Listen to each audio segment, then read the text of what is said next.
Saya akan membacakan dua bagian sabda Tuhan dengan tema lari dari panggilan Tuhan. Pertama saya akan bacakan dari Filipi pasal yang ketiga, ayat yang ke-14. Jadi ada begitu banyak bacaan, tetapi saya meng-highlight ayat ini. Dikatakan oleh Paulus, 13 saya bacakan lebih dahulu. Saudara-saudara, aku sendiri tidak menganggap bahwa aku telah menangkapnya. Tetapi ini yang kulakukan. Aku melupakan apa yang telah di belakangku dan mengarahkan diri kepada apa yang di hadapanku. Dan berlari-lari kepada tujuan untuk memperoleh hadiah, yaitu panggilan surgawi dari Allah dalam Kristus Yesus. Yang kedua, diambil dari 2 Petrus yang pertama. 2 Petrus pertama ayat yang ke-10. Mulai dibaca itu dari ayat sebelumnya ya, mulai 5 dan seterusnya. Tapi saya ambil yang 10 saja. Karena itu saudara-saudaraku, berusahalah sungguh-sungguh supaya panggilan dan pilihanmu makin teguh, sebab jikalau kamu melakukannya, kamu tidak akan pernah tersandung. Sampai sedemikian jauh pembacaan sabda Tuhan. Yang berbahagia adalah mereka yang mendengar dan yang memelihara di dalam hidupnya. Haleluya. Jemaat yang dikasihi Tuhan, khususnya juga yang di rumah yang mengikuti lewat YouTube kanal dari Gereja Reformasi Indonesia, kita ingin merenungkan yang dibagikan kepada saya, paling tidak memberikan penjelasan kepada jemaat tentang apa dan bagaimana yang dimaksud dengan lari dari panggilan Tuhan. Paling tidak kita juga bisa dapat pertimbangan apa yang menyebabkan manusia lari dari panggilan Tuhan itu. Dan apakah manusia bisa melarikan diri dari panggilan Tuhan? Dan konsekuensinya apa? Sekaligus bahaya ketika manusia melarikan diri dari panggilan Tuhan. Saya pikir saya akan mulai dari bacaan yang Filipi 3 tadi. Paulus adalah seorang yang sangat mencintai Tuhan. Lebih tepatnya dia adalah pemimpin yang takut akan Tuhan. Dia belajar dengan cara di mana warisan-warisan nilai budaya spiritual yang membentuk komunitasnya dia hidupi. Semisal ketika dia mengatakan di dalam teks Filipi 3 ini, dia adalah orang Ibrani asli dari suku Benyamin. Suku paling kecil, karena Benyamin itu tidak besar. Ada yang lebih besar. Itulah juga namanya Paulus itu artinya kecil. Mungkin sekecil saya atau saya lebih kecil, terserahlah. Pokoknya artinya kecil. Dia sebutkan itu semuanya. Lalu apa yang dia lakukan ketika dia membekali diri sebagai suku yang kecil? Karena memang itu anak bungsu dari Rahel dengan Yakub. Sulungnya adalah Yusuf, kakaknya maksud saya. Dan ketika kita merenungkan bagian ini, dia mempelajari hukum Taurat itu dan dia hidupi dengan sangat all out, radikal. Tidak ada satu pun yang dia hindari atau ingkari. Dia hidupi semua. Sehingga siapapun yang coba untuk melanggar hukum yang dia hidupi itu mati. Bisa dikatakan Paulus seakan-akan dia itu adalah orang yang melarikan diri dari panggilan. Kenapa? Saat dia membagikan permenungannya untuk memberitahu tentang kerasulannya, orang pikir dia itu tiba-tiba jadi rasul begitu. Dengar KKR yang dibunyikan lewat langit, bukan lagi dari teater yang ada di stadion dan seterusnya, tapi dari langit luas. Ada kilat, ada guntur. Lalu dia melihat ternyata itu kemuliaan Kristus yang bangkit. Dan namanya dipanggil Saulus, Saulus. Kok bukan Paulus? Karena nama Ibrani. Kenapa harus Ibrani? Karena Yesus dari suku Yehuda, orang Ibrani. Singkat cerita ini adalah bahasa yang dikenal dan diketahui. Dan arti nama Saulus itu artinya yang diingini. The desire. Dia diingini. Di perjanjian lama ada juga yang namanya Saul, tetapi raja. Dari suku Benyamin juga. Entah kebetulan atau apa. Nah, ketika kita mendapatkan gambaran ini, seakan-akan Paulus itu melarikan diri ketika di Galatia dia sampaikan, dia tidak serta-merta menjadi rasul, tapi pilihan Allah sudah ada di dalam dirinya. Bahkan Allah memanggil ketika dia masih di dalam kandungan dengan namanya. Dan barangkali kalau kita berpikir bagian itu, Ibu Bapak, kalau saya boleh bacakan di Galatia ya. Ayat 15, pasal pertama. Tetapi waktu Ia yang telah memilih aku sejak kandungan ibuku dan memanggil aku oleh kasih karunia-Nya. Jadi menarik nih, dipanggil atas nama kasih karunia, membuktikan atas nama perbuatan, mentok. Ujungnya ada yang mati, namanya Stefanus. Saya sampai nggak berani pakai nama Stefanus, jadi pakai Stevi aja, lebih kecil sedikit maknanya gitu ya. Supaya kalau nanti saya mati nggak perlu ditimpukin batu seperti yang namanya Stefanus. Kok bisa? Karena radikal dan totaliternya, all outnya. Mencintai Tuhan habis-habisan. Tapi buktinya bukan dalam perbuatan harusnya untuk dia dibenarkan, tapi kasih karunia. Kalau begitu harus buka ruang dong buat Stefanus yang sedang memberitakan kabar sukacita. Dia panas hati ketika dilaporkan bahwa Stefanus itu menghina leluhur kita dan Taurat kita. Dipanggil. Ketika didengar, Paulus yang nama Ibraninya Saulus, tanda tangan, eksekusi. Jadi dengan kata lain, ketika engkau mendengar suara Tuhan dan tidak ikut jalurnya, ujungnya kematian. Boleh ada yang bantu saya? Ada satu klip yang bisa menolong kita untuk mengamati kenapa sampai orang itu meninggalkan panggilan. Silakan. Ini dia. C.S. Lewis, ya. Dia seorang penulis dari Inggris, lahir abad 19, meninggal di awal abad 20. Dia mengatakan, carilah dirimu, maka kau akan mendapatkan di dalam pelarianmu yang panjang, hanya akan menemukan kebencian, kesepian, keputusasaan, kemarahan, kehancuran, dan pembusukan. Tapi carilah Kristus dan kau akan menemukan Kristus. Dan dengan Dia semua itu yang tadi dibunyikan dengan kebencian, kesepian, keputusasaan, kemarahan, kehancuran, dan pembusukan dibuang. Taunya dari mana? Ternyata totalitasku, dan all outku untuk mempelajari Taurat itu, ujungnya ada yang mati. Padahal dengan disebutkan yang mati kata Stefanus, siapa yang percaya hidup? Kenapa saya harus copy paste dan harus ada yang mati lagi? Dia merenung kembali dalam status masa lalunya.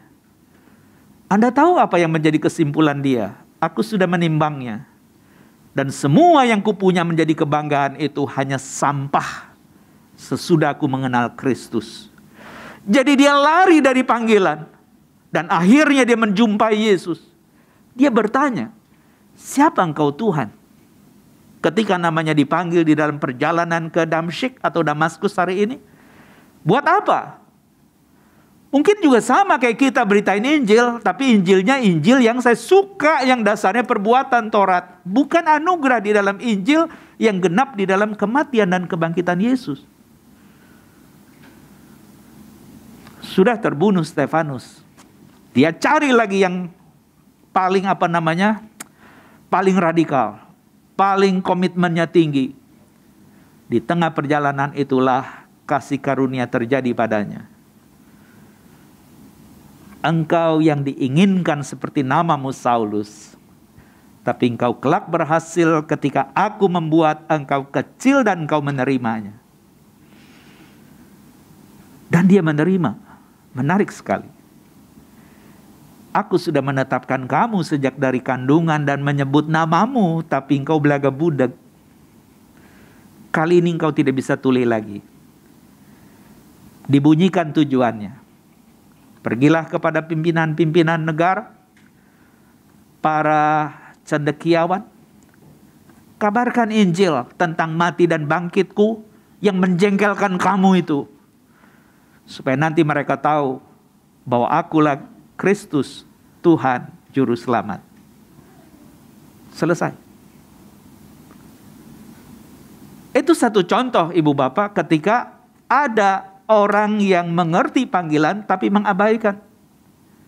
Saya yakin ibu bapak juga sering mendengar bagian itu. Tadi pagi juga saya dikagetkan karena seorang kolega dipanggil pulang.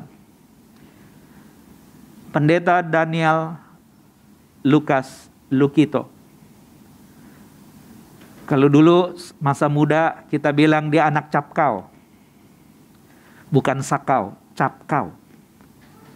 Capkau itu 19 karena dia sekolahnya di SMA Negeri 19 Perniagaan.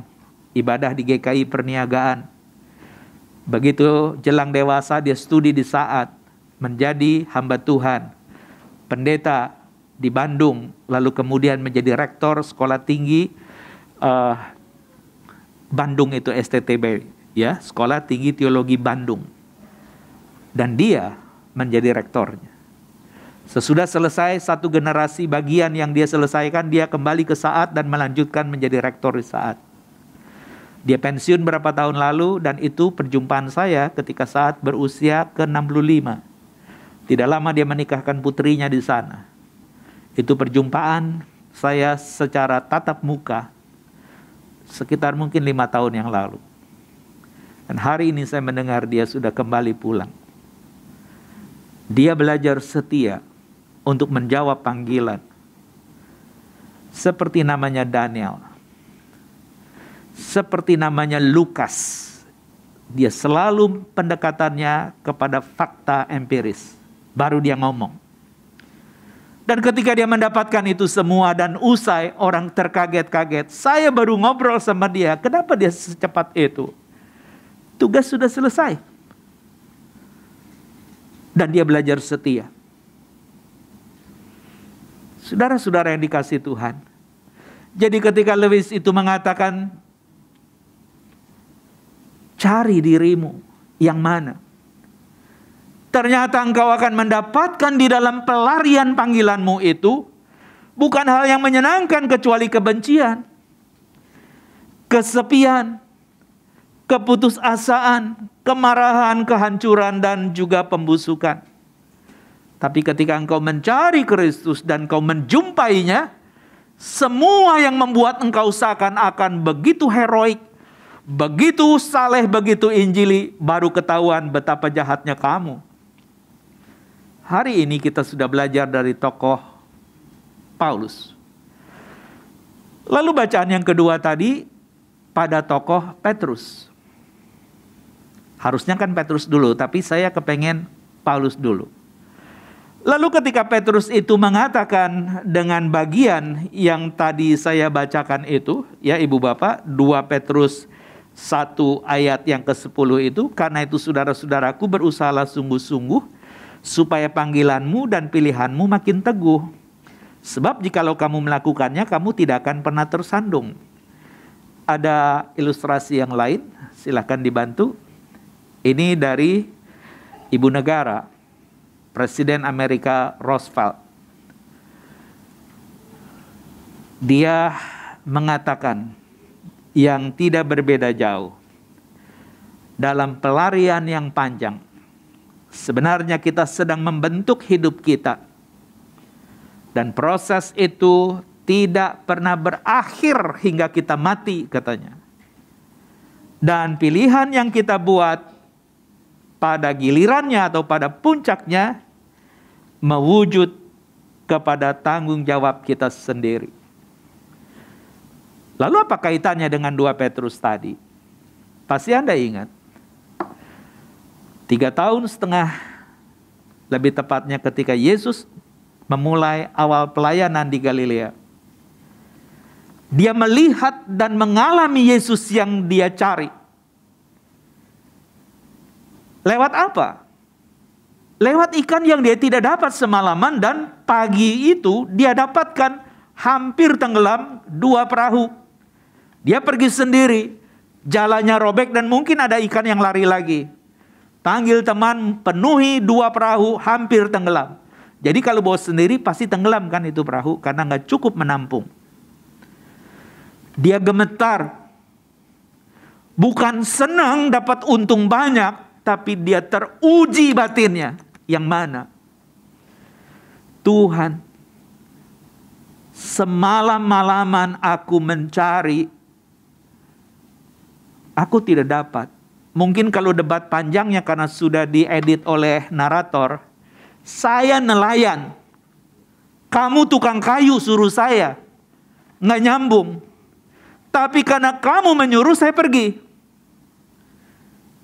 Dia tergetar di situ. Karena kata Lewis juga tadi, berjumpa dengan Tuhan yang dia cari. Sesudah sampai di pantai, dia tidak berani memeluk yang bernama Yesus yang sebelumnya baru saja menyembuhkan mama mertuanya. Jadi mama istrinya. Dia bilang, tinggalkan aku Tuhan. Aku orang berdosa. Yesus menyapa, jangan takut. Aku akan menjadikan engkau penjala manusia, bukan lagi penjala ikan. Itu panggilannya. Pengalamannya dia pernah meremehkan Yesus. Tapi dia sadar bahwa dia salah. Dan dia memulai sesuatu yang baru. 3,5 tahun di dalam masa pelayanan Yesus, dia ikut kemana Yesus pergi, karena dia termasuk tim inti. Kalau kata MMT panitia itu. Masih ingat kan panitia MMT itu? Mika Mission Trip. Jalan ke tempat di mana harusnya kita pergi.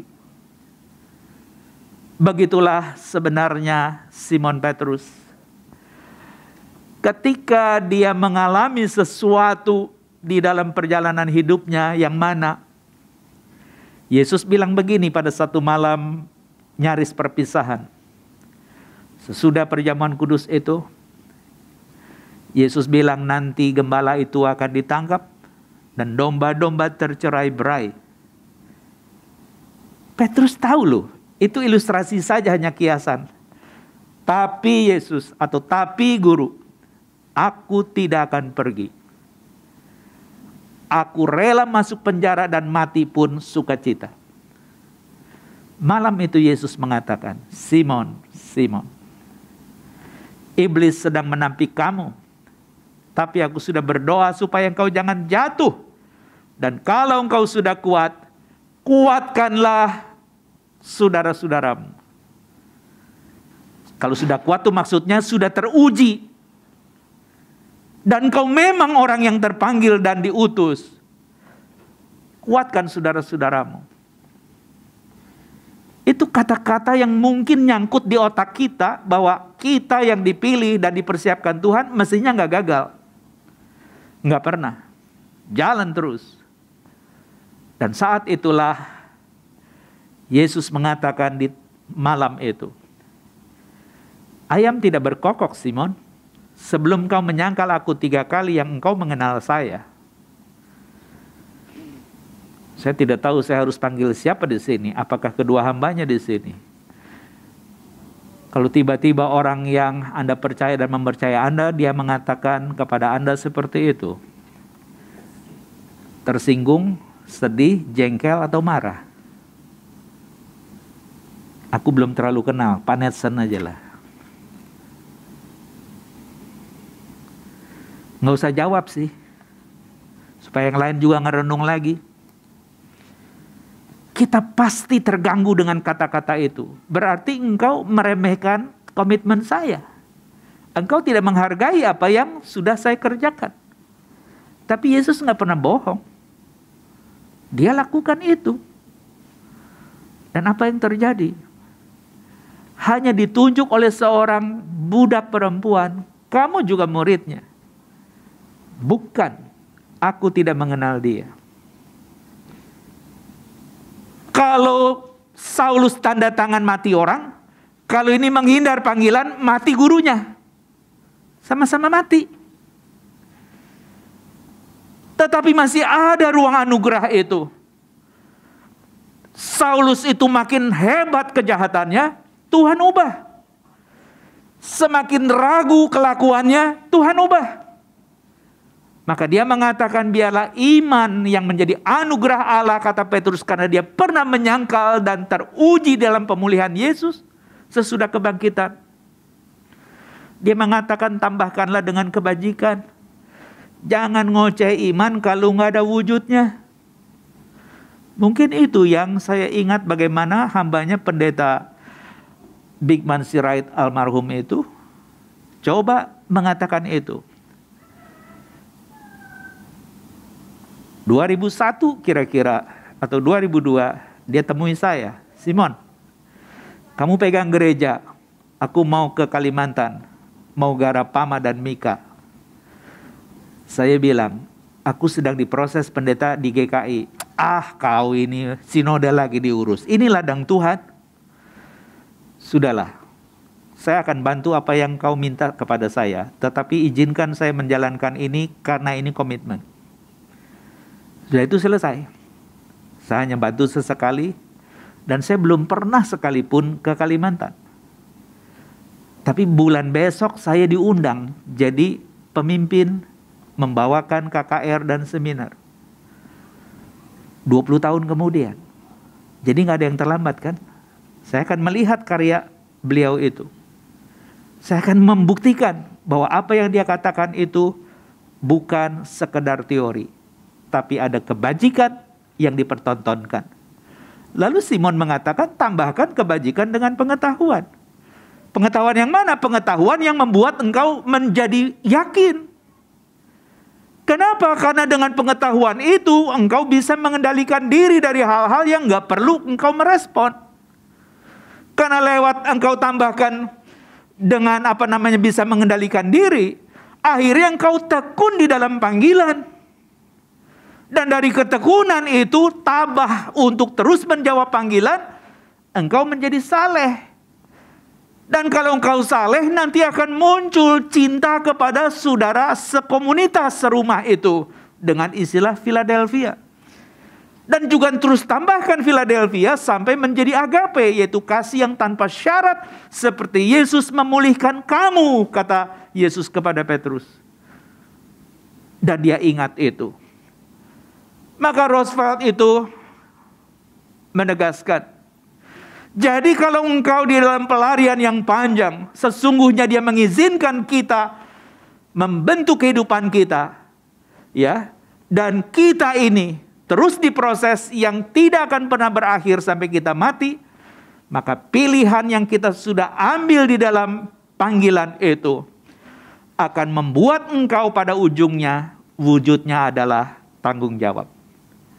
Tambahkan iman dengan kebajikan. Tambahkan kebajikan dengan pengetahuan. Tambahkan pengetahuan dengan penguasaan diri. Tambahkan penguasaan diri dengan ketekunan. Tambahkan ketekunan dengan kesalehan. Tambahkan kesalehan dengan kasih saudara-saudaramu serahim, serahman. Dan tambahkan kasih serahim, serahman. Kasih kepada orang yang tanpa syarat yang tidak pernah engkau kenal. Sama seperti Yesus mengasihimu. Jadi ketika engkau dan saya sadar bahwa kita tidak bisa lari dari panggilan, dampaknya kematianmu.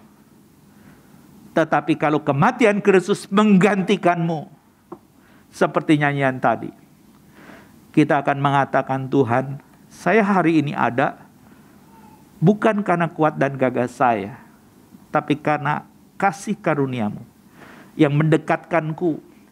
Sehingga tadi ketika Petrus itu menggarisbawahi di dalam ayat yang ke-10 itu, dia mengatakan, berusahalah sungguh-sungguh supaya panggilan dan pilihanmu makin teguh. Sebab jikalau kamu melakukannya, kamu tidak akan pernah tersandung. Paulus juga melakukan yang sama. Bukan berarti ketika engkau mengatakannya seakan-akan sudah ada di tanganku. Tapi dalam wujud tanggung jawab aku meninggalkan semua yang di belakang. Dan mengarahkan diri kepada panggilan di depan. Dan berlari-lari mencapai tujuan. Semoga aku mendapatkannya. Kok masih ada kata semoga? Karena besok mungkin kau lupa lagi mendengar panggilan, karena dasar daripada beriman itu mendengar panggilan. Karena imannya orang Yahudi itu bukan karena melihat, mendengar. Dan Yesus menggarisbawahi sesudah kebangkitan. Berkata langsung kepada Thomas yang meragukan kebangkitan. Thomas, ulurkan jarimu, cucukkanlah kepada lukaku. Ya Allahku, ya Tuhanku. Cuma 2 kata itu. Artinya, engkau bukan hanya teruji bangkit, tapi engkau Allah yang layak disembah. Engkau mati mengubah saya dari budak menjadi orang merdeka, bahkan status keanakan sebagai pewaris kerajaan. Engkau sudah memberikan itu, sehingga aku budak yang dibebaskan, aku tidak mau lagi melarikan diri. Aku persembahkan hidupku kepadamu, karena sesungguhnya engkaulah pemilik hidupku. Maka Thomas mengatakan, Tuhan. Lalu Yesus merespon. Ketika dia menjawab dengan 2 kata itu. Karena engkau melihat aku, engkau percaya. Berbahagialah orang yang tidak melihat namun percaya. Dari mana dasar percaya? Dengar. Jadi kalau hari ini engkau mendengarnya, jangan tutup anugerah Tuhan itu. Lakukan. Seperti Eleanor Roosevelt. Bahwa engkau sudah lari begitu jauh. Kita membentuk hidup kita. Dan kita membentuk diri kita. Dan proses itu tidak pernah berakhir hingga kita mati. Dan pilihan-pilihan yang kita buat, dia selalu mewujud di dalam tanggung jawab.